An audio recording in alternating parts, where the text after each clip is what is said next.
Bonjour tout le monde, j'espère que vous allez bien. Je suis avec Laura. On fait la suite de la vidéo précédente où tu as présenté l'association Femme Event. Tout à fait. Bonjour à tous, ravie de vous retrouver. Donc là, on va continuer cette petite vidéo où on va amener quelques petits conseils. Ce que j'aimerais savoir, c'est les problématiques les plus récurrentes que tu rencontres dans les accompagnements. Je dirais qu'il y a deux sujets qui reviennent le plus souvent et qui peuvent à un moment donné créer un petit peu de la particularité, de la difficulté.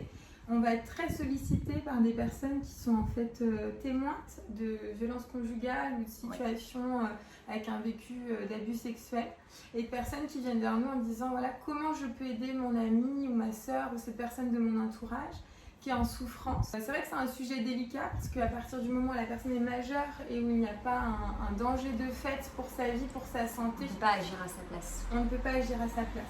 Donc ce qui est très important dans ces moments-là, c'est de réussir à verbaliser la situation de violence. Voilà, moi je constate que de pouvoir proposer des portes de sortie, de nommer les solutions qui existent. Peut-être que la personne elle ne sera pas prête au moment T à s'en saisir, mais en fait elle va s'en souvenir. Et d'expérience, on se rend compte que parfois, au moment où la personne est enfin prête, ça lui permet, en fait ça a déjà tracé un premier chemin. Mais effectivement, on a beaucoup de personnes qui nous disent mais on est impuissant, on constate cette violence et on ne sait pas quoi faire. Parce qu'on a aussi des personnes qui disent mais moi j'en ai marre puisque cette personne-là, mon ami, ou etc., c'est cette personne de mon entourage, je lui en parle, j'essaie d'être à l'écoute et elle ne fait rien. Mais surtout ne baissez pas les bras parce que au moment où cette personne elle arrivera enfin à constater que c'est une situation toxique pour elle, elle aura besoin de vous. C'est qu'il y a comme une forme de déni au départ dans la personne. Oui, effectivement, c'est des choses qu'on remarque assez régulièrement. C'est un mécanisme de défense, le déni.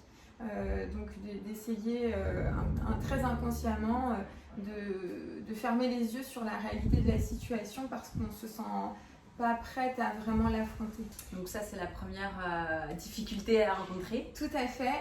Ce qu'on peut rencontrer également, c'est des femmes qui sont en capacité de prendre un premier contact avec nous, parfois facilité par le fait qu'on travaille sur Instagram et que du coup il n'y a pas un contact physique d'emblée, un face-à-face qui peut être anxiogène. Donc pas officiel, on va dire. C'est ça, il y a un côté, je suis sur mon Insta, je peux en plus être anonyme, donc je prends pas trop de risques. Des fois pour certaines femmes c'est moins difficile que de passer la porte d'un cabinet d'un psy. Ou d'une structure médico-sociale quelconque. C'est une première étape.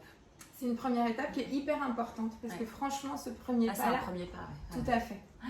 Néanmoins, ce qu'on remarque c'est que parfois ces femmes-là, elles peuvent commencer à verbaliser. Pour autant, quand on commence une fois qu'on a évalué la situation, à orienter vers justement des espaces concrets, parfois elles me disent tout de suite ah non, ça c'est pas possible.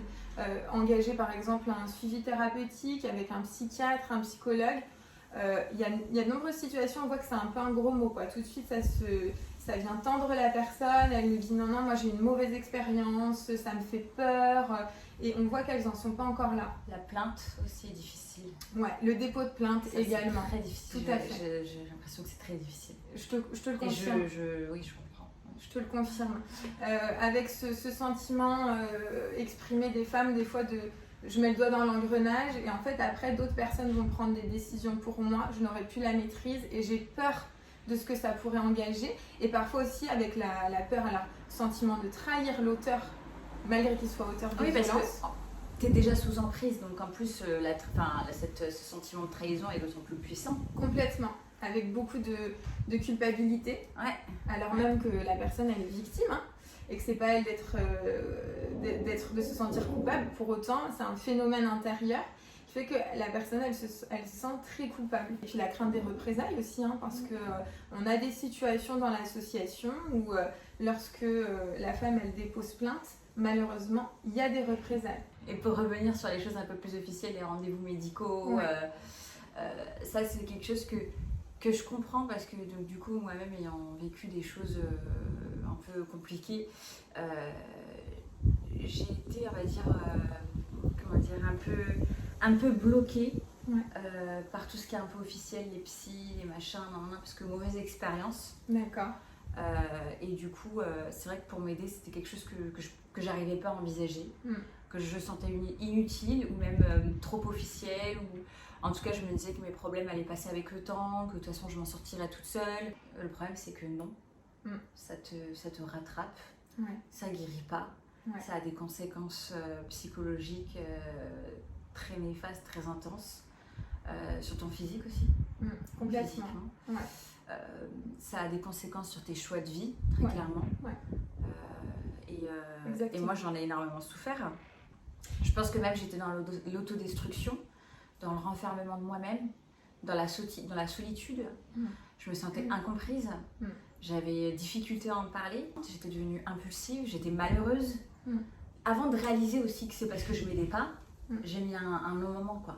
J'étais devenue insomniaque. Le seul médecin que j'allais voir, c'est mon généraliste, éventuellement, pour lui dire que j'étais en état de stress, que je faisais souvent des crises d'angoisse. Ce que tu dis, c'est vraiment des symptômes qui sont souvent exposés par les femmes qu'on accompagne chez Femme Events. Oui.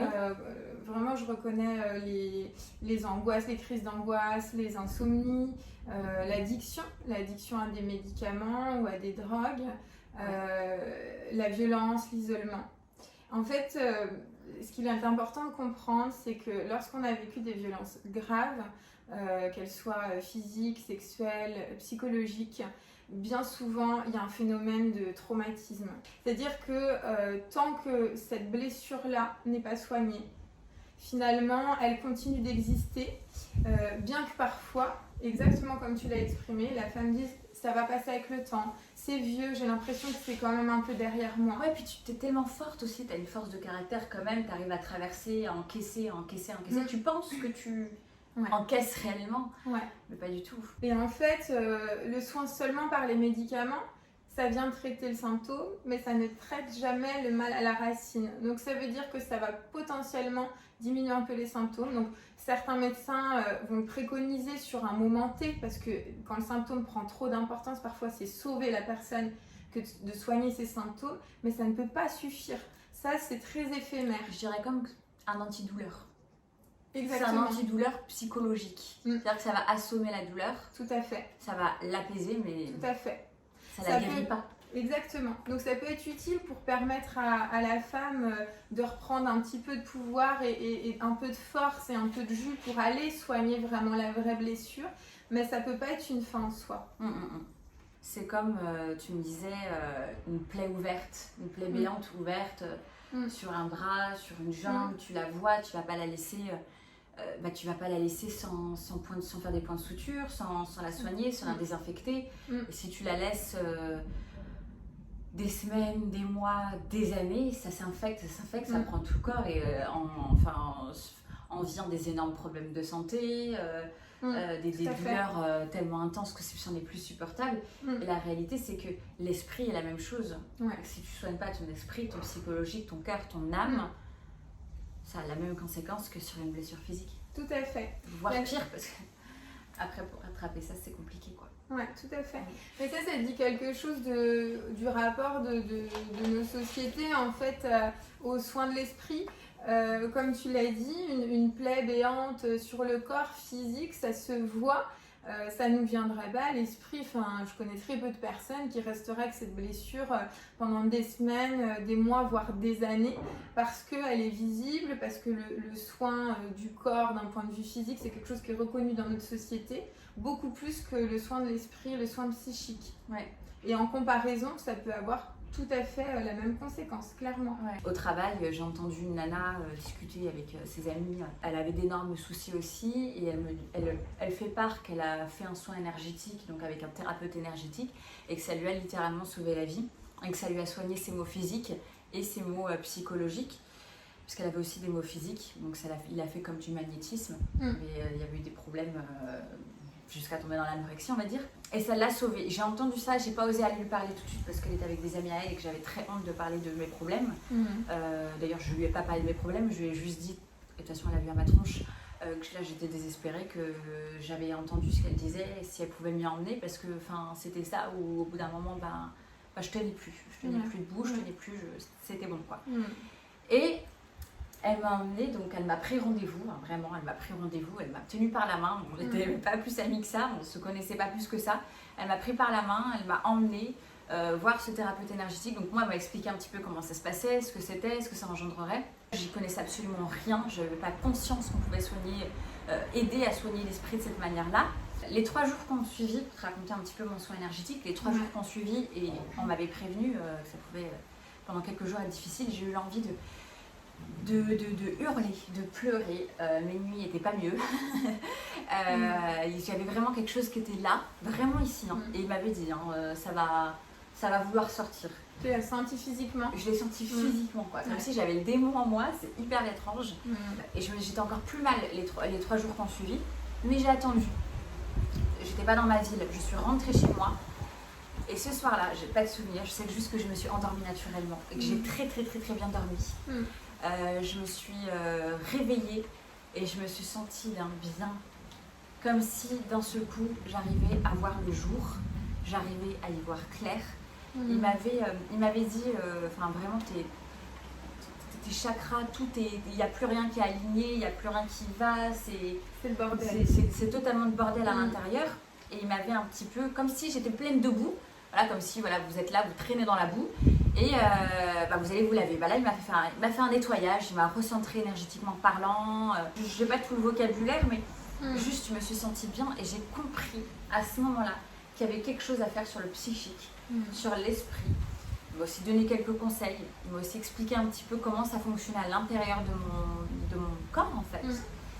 Et je me suis sentie bien, ça m'a fait tellement du bien, mon Dieu, de me sentir bien, de dormir.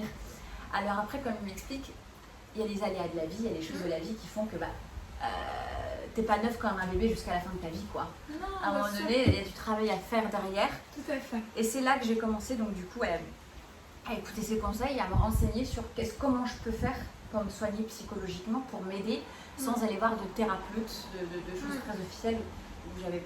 Tu ne te sentais pas prête en tout cas à ce moment-là? Non, pas du tout. Donc ça a été un premier point qui m'a déjà aidée à me sentir bien, vraiment.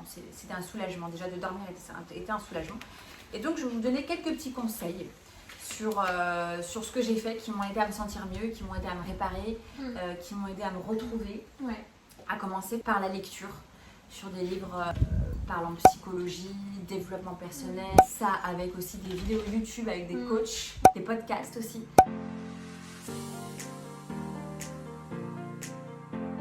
J'ai commencé la méditation.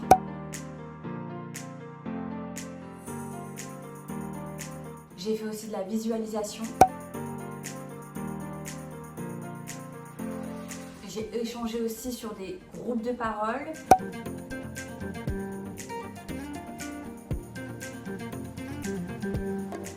C'est vrai que tout ça, c'est des outils en fait pour alors déjà essayer de mieux se comprendre ce qui se passe en soi pour reprendre un petit peu plus le pouvoir sur votre vie, sur votre chemin, sur votre parcours. Les groupes de parole, les échanges avec les autres, c'est vraiment l'entraide mutuelle. C'est se dire à un moment donné, quand je suis au fin fond de ma difficulté, bien souvent, c'est ce que tu as dit Maëva tout à l'heure, je me sens incomprise. J'ai l'impression que je suis la seule. Et en plus, du coup, ça vient générer chez moi une mauvaise estime de moi parce que je pense que c'est moi qui est nulle, que c'est moi qui est faible. Parler avec des personnes qui ont vécu des choses similaires déjà, ça lève une première chose, c'est je ne suis pas la seule dans ce cas-là. Je me sens plus seule au monde. Je vais être peut-être plus à l'aise pour livrer les choses parce que je me sens pas jugée. Plus honteuse. Et puis c'est aussi, on se donne des astuces entre nous. Moi j'ai essayé ça, ça a fonctionné pour moi. Et voilà, il y a une espèce de cercle vertueux qui se met en place où on est dans la solution moins que dans le problème. Exactement. Donc voilà, donc on a fait un petit peu le tour. Je vais aussi vous mettre en barre d'infos un petit peu certains bouquins qui m'ont aidé, certaines conférences, certains coachs en ligne que j'ai trouvés. Alors tout est gratuit, voilà, sauf les livres, il faut les acheter. Et à vous d'aller jeter un coup d'œil si ça vous intéresse. En tout cas, je vous le conseille fortement. C'est une première étape vers le chemin de l'aide. C'est une première étape pour se sortir la tête de l'eau. C'est des méthodes alternatives, complémentaires, qui n'enlèvent rien à tout l'intérêt vraiment de pouvoir engager quand on s'y sent prêt un suivi thérapeutique avec un professionnel qui est formé, qui est sérieux. Il y a vraiment des choses à faire pour retracer son histoire et pour pouvoir en fait se renforcer et avancer dans de meilleures conditions. Néanmoins, ce sont des méthodes vraiment qui sont utiles en complément et qui peuvent être le premier pas. Parce que quand on a très peur d'engager des choses avec des professionnels, c'est vraiment le pied à l'étrier, quoi. Ça peut faire tremplin. Donc, tout comme Maëva, je vous invite vraiment à saisir ces opportunités. Il y a beaucoup d'outils à votre disposition. Et on tenait aujourd'hui à vous donner quelques pistes en fait pour vous permettre d'engager ce travail. Donc sur ce, on vous souhaite une belle journée. Merci de nous avoir écoutés. N'hésitez pas à nous faire des retours, que ce soit sur l'Insta Femme Event ou quand bien même sur mon Insta ou sur mon YouTube. N'hésitez pas aussi à donner vos propres conseils si vous en avez à donner. On est ouvert et ça servira à tout le monde. Et on vous embrasse très fort. À bientôt.